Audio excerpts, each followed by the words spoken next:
Hello everyone, and welcome to a new video. Today I'll be showing you the process of making this year's Christmas costume.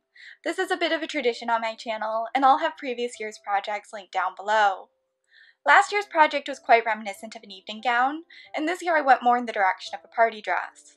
It was loosely inspired by the dresses I made when first starting this channel. They were often quite short and fluffy and full of texture.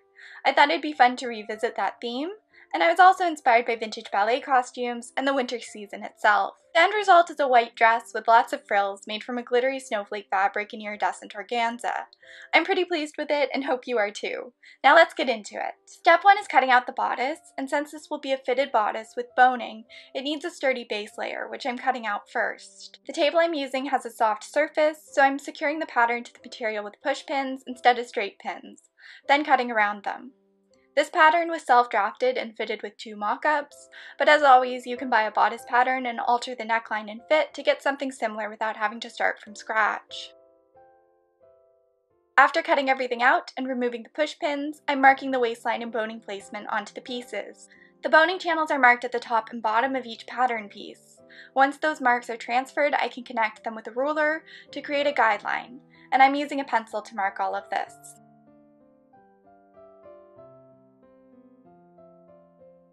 Now I'm sewing twill tape within the guidelines I marked to serve as boning channels. This can be purchased online and has a slightly larger width than the boning. To secure it on, simply sew across each edge, as close to the edge as you possibly can. I find this much more difficult than sewing boning channels by stitching 2 pieces of fabric together and inserting the bones between them, but this is more durable and adds less bulk to the garment. Plus, practice makes perfect, and my stitch work on these guys isn't going to get any better without practice. Once all the channels were sewn, I thoroughly ironed the pieces. Then they were pinned and sewed together at the side seams. For added support, I stitched down the side seams to create more boning channels. I really didn't need to do this, but I guess I thought it wouldn't hurt. Now my bodice was ready for boning. I actually had an abandoned work in progress with a heavily boned bodice, so I repurposed the bones from that and trimmed them slightly to fit the length of this bodice. I'm using 1/4-inch plastic boning for this. They were cut to be almost 2 inches shorter than the boning channels to allow for seam allowances. I'm also filing the ends so they aren't sharp and won't wear down the fabric over time. Once all the boning is in place, the base layer is done. Now it's time to cut out the top layer fabric, and the abandoned work in progress makes another appearance here since it was made out of the exact same materials I purchased for this piece. So I tore it apart and ironed all of the pieces.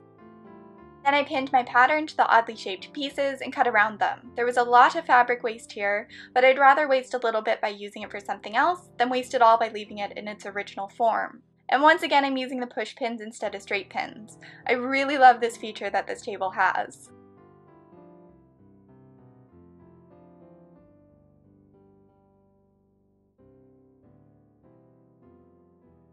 After the pieces were cut from a layer of satin and organza, which is what the work in progress was made out of, it was time for the overlay. The overlay is a sparkly snowflake printed mesh. This was pinned over top of the other layers, then I cut off the excess, and the pins were left in place to secure all of the layers together. As a side note, this mesh and all the materials for this project were from Joann's. I think they were from the section geared towards children's costumes, but I wasn't going to let that stop me.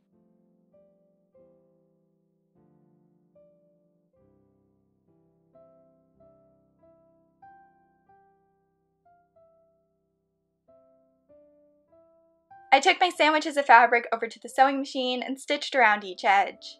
This way when I sew the side seams, the fabric will be less prone to slipping since all the layers are secured together.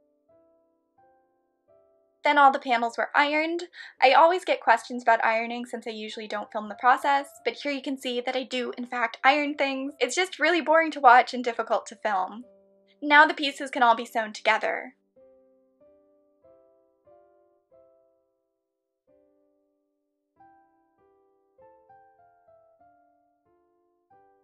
I ironed my seams off camera once again, and now I'm pinning the top layer fabric to the lining with the right sides facing each other, and I was very careful to make sure that all the seams lined up. I sewed around the top and bottom edges with a 1/2-inch seam allowance.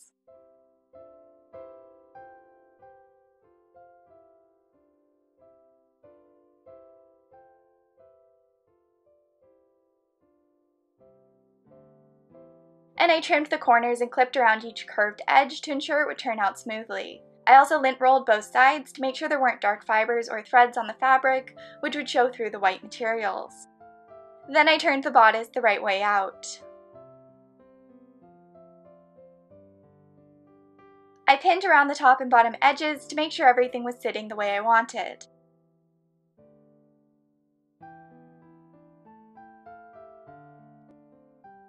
Then I top stitched across the top and bottom edges.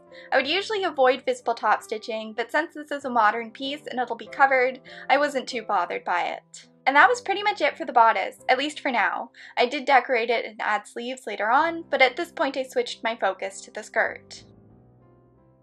The skirt has 2 tiers, which each have 2 ruffles made from organza, and a base of satin and organza with an overlay of gathered snowflake mesh. I opted to cut out the base first, which is made from strips of satin.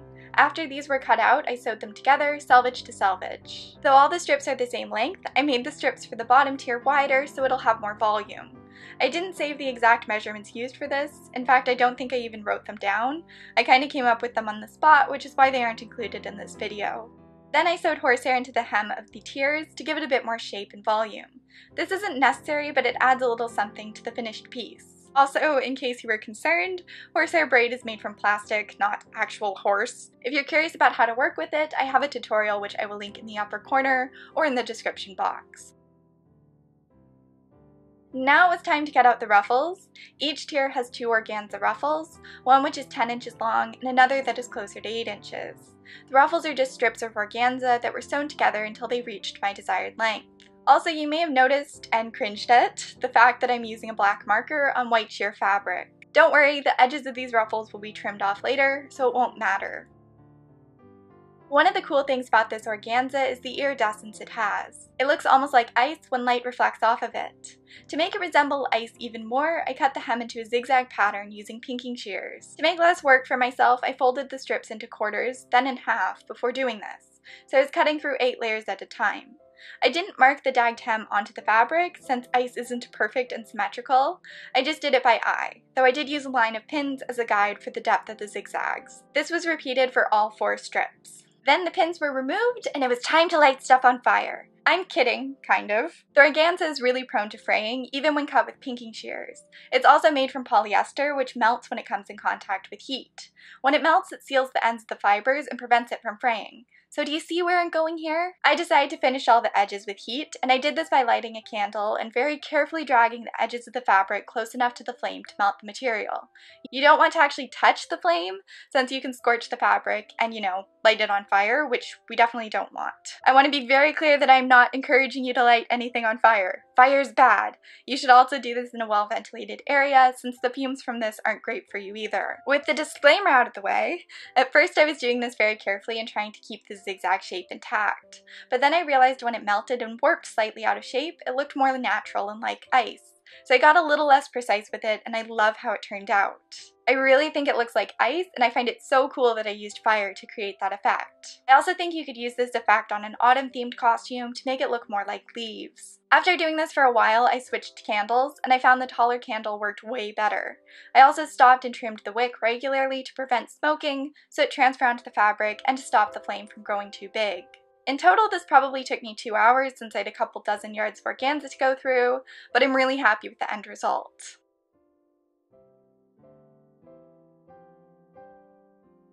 I gathered these strips down to approximately half their original width to create ruffles, but when I pinned them onto the skirt, I was unhappy with how defined the satin hem looked underneath them. So I cut out a dagged strip of snowflake mesh and sewed it over top of the satin hemline to help diffuse it. Then the organza ruffle was sewn over top, and I didn't mark the placement for this. I wanted this to have an organic feel, so I did a lot by eye and tried to worry less about perfection and more about making it look good.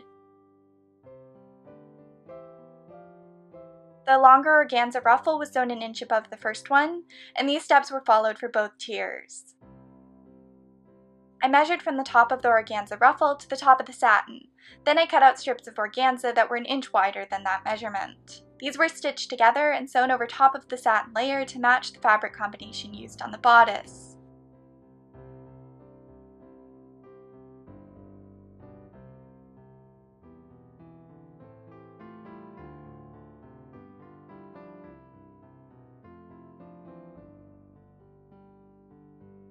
Now I gathered the tops of the tiers down to half their original width and set them aside.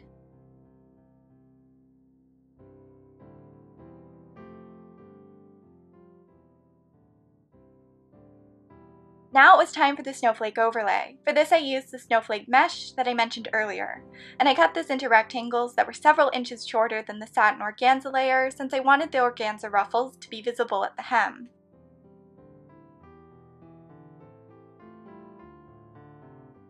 Then I sewed them together selvage to selvage, not that it really matters since this mesh doesn't fray. I also trimmed and ironed these seams off camera.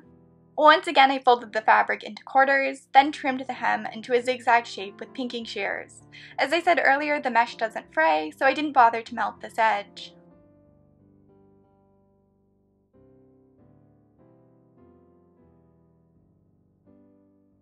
The mesh was gathered down until it matched the width of the organza tiers.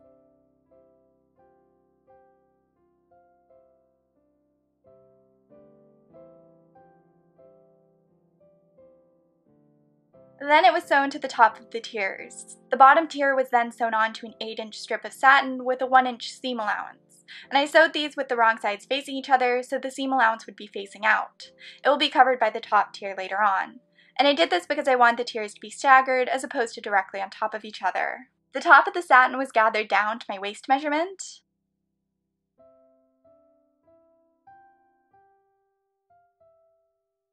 And then the top tier was sewn onto the top edge of the satin, and the skirt was done.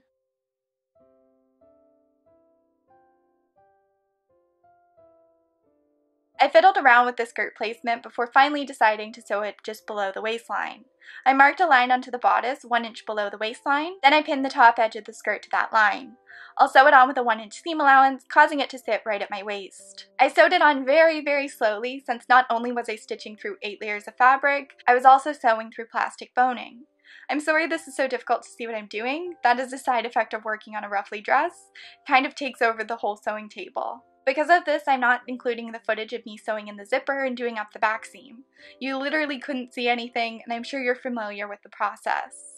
Now it was time for the sleeves, which I wanted to be just as ruffly as the skirt. So I cut out thinner strips of snowflake mesh. I made a guideline out of pins and dagged the hem with pinking shears. Also, look at how nice this angle is. I feel so silly for not thinking about putting my camera here earlier, but it's definitely something I'm going to use more often in the future. This was repeated for 2 strips of organza, and of course I had to melt the edges to prevent fraying and add that organic texture.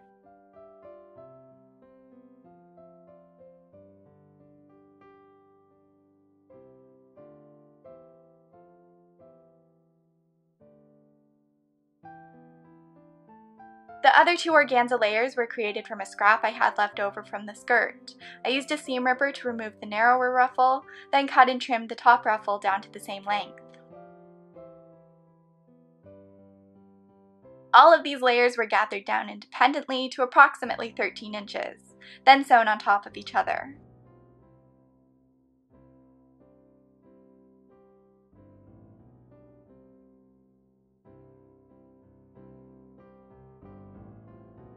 I trimmed the top of these down to a 1/4 inch, then used ribbon to bind the top edge. I'm not sure where the footage went of this, but I also sewed the side seam of these as a French seam. I lined the sleeve seam up with the underarm seam of the bodice and stitched the lower half of these on by machine. The top half was actually left loose. At this point, the ribbon on top of the sleeves and the stitching around the neckline were all visible, and it didn't look great, so I decided to cover those with this really cool iridescent braided trim. This trim is beautiful, but a pain to hand stitch on since it likes to move and fall apart the more you handle it. So I actually sewed it on by machine, which isn't something you will see me doing very often. And I sewed on 2 rows of this trim. Now the dress is done, aside from decorations, which are a crucial part. For this piece I bought some iridescent poinsettias, sparkly branches, and some snowflake wreath picks. I also had a bit of greenery and some white ostrich feathers. I ended up disassembling the poinsettias and gluing them down 1 layer at a time so they would sit flat against the garment. I played around a lot with the placement of these and was constantly holding the dress up to myself with them pinned in place to get an idea of how it would look. They were all secured in place with hot glue, then I added feathers and bits of wreath picks around them to add more texture. I also glued some bits to the back and sleeve straps, pretty much wherever I felt it was necessary. But I didn't end up using any of the greenery, it just seemed harsh and out of place with the white. I think the longer I worked on this, the more I envisioned it as a snow fairy costume, which made me lean more towards the white color palette. And with all of that secured in place, the costume was done! I planned on wearing it with the headpiece I made last year, but opted for styling my own hair and pinning feathers and wreath picks into it instead. I felt this had more movement and aligned better with the ballet inspiration. This piece was worn without a petticoat, and also without shoes, which may have been a bad decision since we photographed it at night, in the snow, when it was very, very cold. I love how the light reflects off of the layers of organza and quite literally makes this project shine. This turned out so much better than I'd expected, and I can't wait to photograph it on a sunny day when we get more snow, so you can see how it looks in all of its glory. But I do like these evening shots. I think they're appropriately dramatic and glamorous. Though perhaps less glamorous behind the scenes when you see me jumping trying to stay warm and my neighbor's Christmas lights in the background. Before ending this video, I want to say thank you to those of you that donated to my Ko-fi or Ko-fi account. I linked it in the description box in my last few videos and really appreciate the support.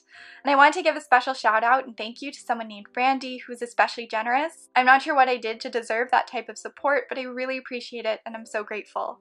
So thank you so much and Merry Christmas to you as well. And I think that covers everything. As always, more information will be in the description box, so check that out if you're interested. And if you enjoyed this video, giving it a like or comment really helps me out. Thank you so much for watching. I hope you liked it, and I shall talk to all of you very soon.